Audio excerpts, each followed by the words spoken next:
इन दोनों के लिए जो है ना हमारे पास ये दो तरह के कोर है। ये एक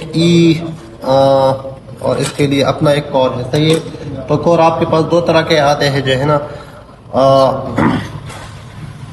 ये वाला जो कोर है इसमें जो सेंटर का जो आपको लेग नजर आ रहा है ये 2 इंच का है, सही है। तो ये इसको हम कहते हैं 2 इंच का कोर। कोर भी दो तरह का होता है, एक होता है ई होता है और एक आई होता है ना।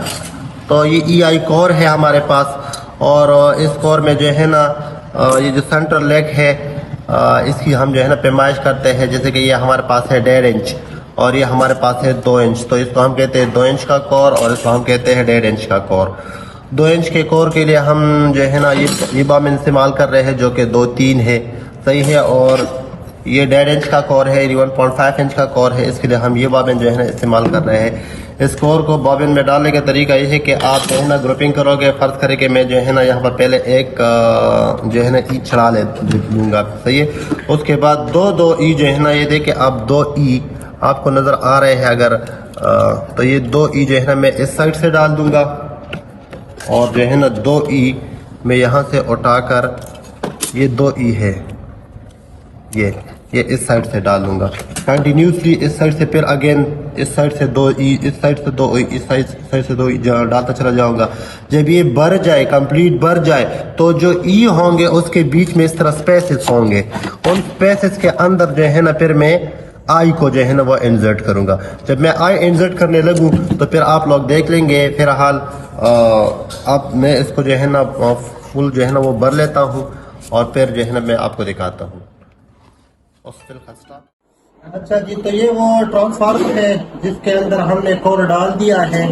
ये आप देख सकते हो इसके अंदर ये कोर आ गया है, साइड क्लिप भी चढ़ गए हैं इसके ऊपर और ये नट बोल्ट भी इस पर फिक्स हो चुके हैं। बेसिकली ये जो ट्रांसफार्मर है ये हमने एक यूपीएस के लिए बनाया हुआ है। और इस यूपीएस में जैसे कि आपको पता है कि ट्रांसफार्मर का कौन सा प्राइमरी साइड होगा, कौन सा सेकेंडरी साइड होगा, वो डिपेंड करता है कि कब यूटिलिटी यानी हमारे यहाँ जो वापडा है वो ऑन होता है और कब वो ऑफ होता है। एनी हाउ जब यूटिलिटी मौजूद हो यानी वापडा मौजूद हो तो फिर इसका ये साइड प्राइमरी होता है और इस साइड पर 220 वोल्ट हम फीड अप करते हैं वापडा की तरफ से और ये ट्रांसफार्मर उसको 12 वोल्ट में कन्वर्ट करके इस सेकेंडरी साइड पर हमें दे देता है। ये जो सेकेंडरी साइड है फर्दर फिर इसको ये जो 12 वोल्ट यहाँ से निकलते हैं इसको बैटरी के चार्जिंग के लिए इस्तेमाल किया जाता है।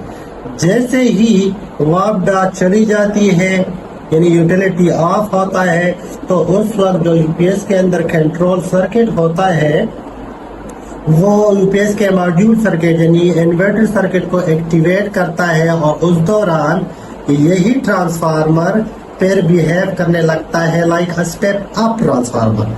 जब वापडा मौजूद था तो ये बिहेव कर रहा था like a step down transformer, मतलब हम इसको इस साइड से 220 फीड अप करते थे और ये उसको डाउन करके 12 वोल्ट में बैटरी के चार्जिंग पर्पस के लिए ले आता था।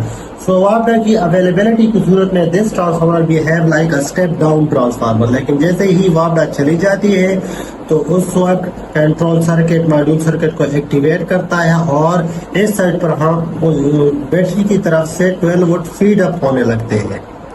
और ये ट्रांसफार्मर उस वक्त उस 12 वोल्ट एसी को जो कि मॉड्यूल सर्किट या इन्वर्टर सर्किट में बनाया हुआ होता है बैटरी के डीसी वोल्टेज से, उसको स्टेप अप करके इस साइड पर हमें 220 वोल्ट में कन्वर्ट करके दे देता है। यानी जब वापडा ऑफ होता है तो ये प्राइमरी साइड होता है और ये सेकेंडरी साइड होता है और this transformer at that time we have like a step up transformer.